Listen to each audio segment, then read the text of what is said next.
Hi guys! Welcome back to my channel. Narito naman tayo at muli na naman tayo kwentuhan. Alam mo guys, gabi na. Nagbabantay ako ng tindahan sa gabi.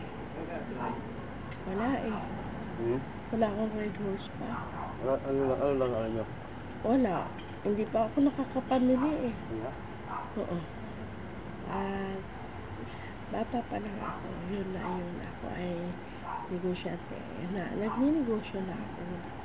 Alam niyo ba, noon, kwento ko lang sa inyo guys, nung ako nagsisimula nung magtindahan, meron ako naging isang katabi.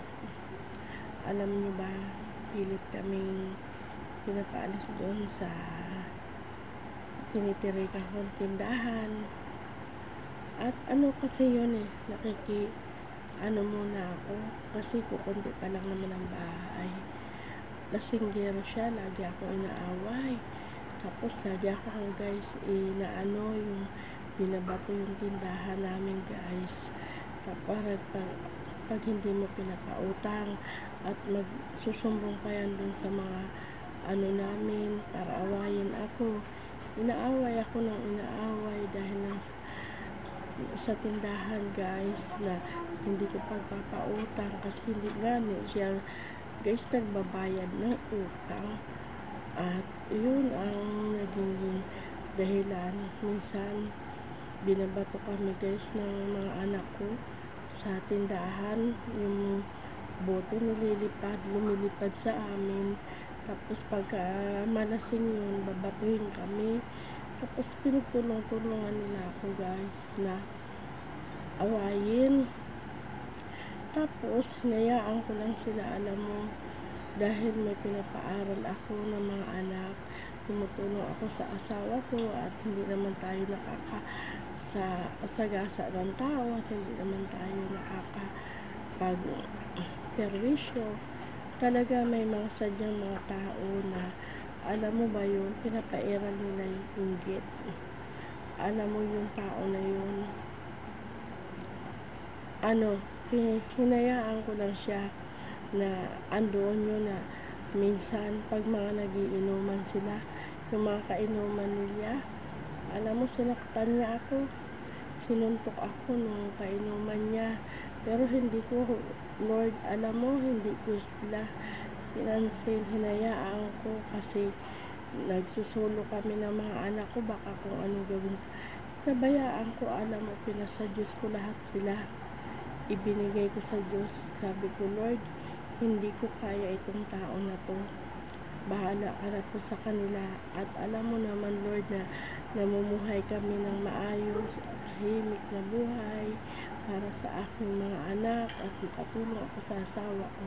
Piniperwisyo kami ng ibang tao dahil lang sa sobrang inggit niya. Alam nyo, pinagpray ko lang na pinagpray yung tao na yun.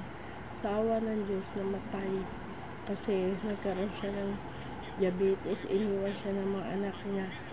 Kasi tapos yung isang babae, ganun din, tulong-tulong sila, pinagtulong-tulungan nila ako dahil gusto nila paalisin ako dun sa pwesto na yun. Kasi nga, alam mo guys, dinadayo yung tindahan ko. Kahit anong pasukin ko na negosyo, talagang dinadayo ng mga tao. Kahit dun sa daanan, kasi kukunti pa lang kami, pumupunta sa akin. Yun, nagagalit sila. Kaya naintindihan ko, nagagalit ang mga tao na gano'n. Kasi meron talaga mga tao makito ng utak na pilit kang pahihirapan. Pero hindi sila nanalo guys. Kasi meron tayong Panginoon na nagabay sa atin. Alam mo, nangyari doon, pinabayaan ko sila, isang family sila, na nangyari sa kanila, ayun, namatay sila.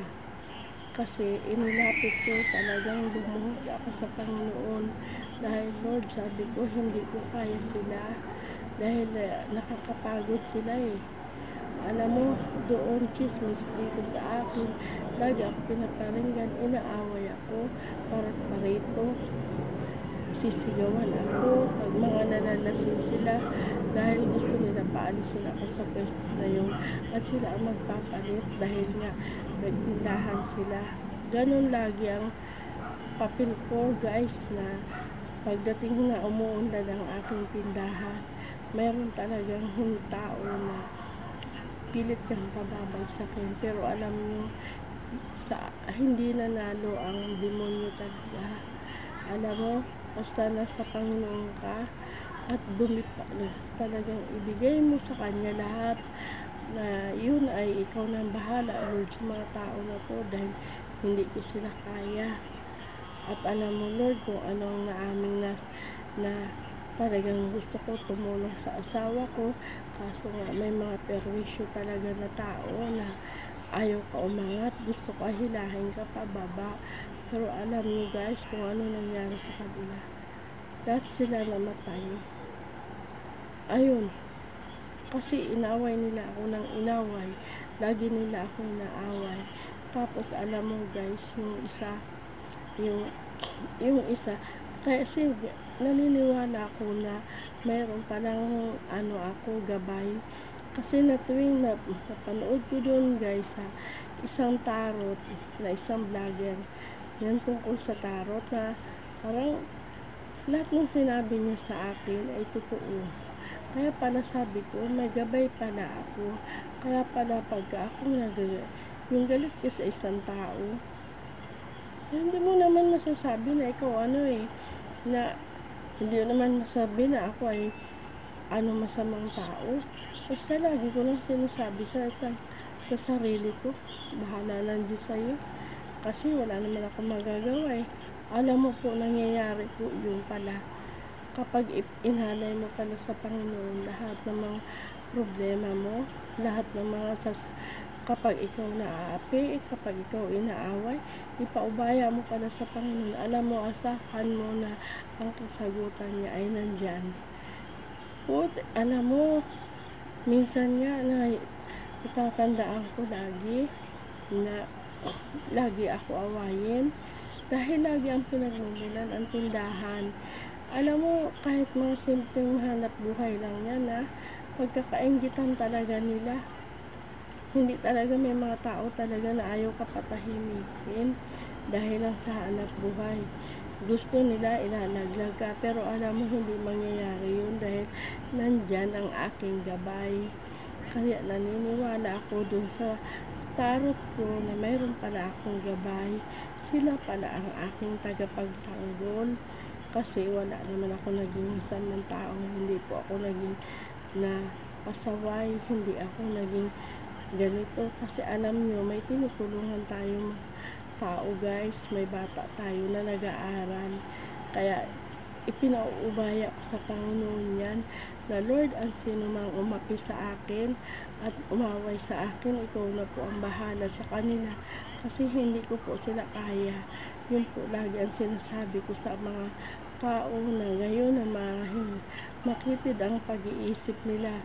Hindi sila masaya kapag ikaw ay nagiging masaya, kahit sila naman ay ikaw naman lagi kang puputaktahin ng kaguluhan. Kaya lagi ko sinasabi dun sa mga tao na alam mo Lord, kapag ako awayin ako, ikaw ang kakampi ko. Hindi ako kikibo, hindi ako iinik, at papabayaan ko na po Panginoon sa'yo. Inaalay ko na po Panginoon sila. Ganun lagi ang sinasabi ko. Alam mo po, nangyayari yun. Lahat po ng sinasabi ko nagkakatotoo. Kaya ako po sa aking paniniwala na mayroon palang tao, mayroon pala akong gumagabay sa akin na talagang nangyayari po lahat ng sinasabi ko. Kaya minsan pag ako magagalit talaga, Lord, sabi ko, Lord, wala akong kasalanan, huwag mo ako Lord hayaan na masaktan ako at ako ay apihin dahil hindi naman ako nagkakaroon ng aapi ng kapwa ko. Hayaan mo po Panginoon na ipaubaya ko po, Panginoon, sila sa'yo. Kaya yun po, Lord, ang alam mo, matagal na to guys, naubo ko guys, nung swimming pala ito dun sa kaya pala ako hindi gumagaling kasi meron pala akong pilay sa likod. Guys, kaya lagi ko sinasabi na lang, ipinauubaya ko na lang po ang lahat na yan sa'yo, Lord. Ganun po lagi sinasabi ko pag ako ang hinaapi at ako ay naaway, totoo po pala nangyayari. Kasi lahat dun po sa tarot ng isang vlogger na lagi ako po nanonood doon, alam mo, binabasa ko lahat ng sinabi niya, totoo nangyayari pala sa sinasabi ko. Kaya guys, bye bye guys, maraming salamat sa inyo, magandang gabi, at sana patuloy po kayo mag-support sa akin dahil po yan ay para dun po sa mga batang sinusuportahan natin guys, dun sa aking mga apo. Bye bye guys.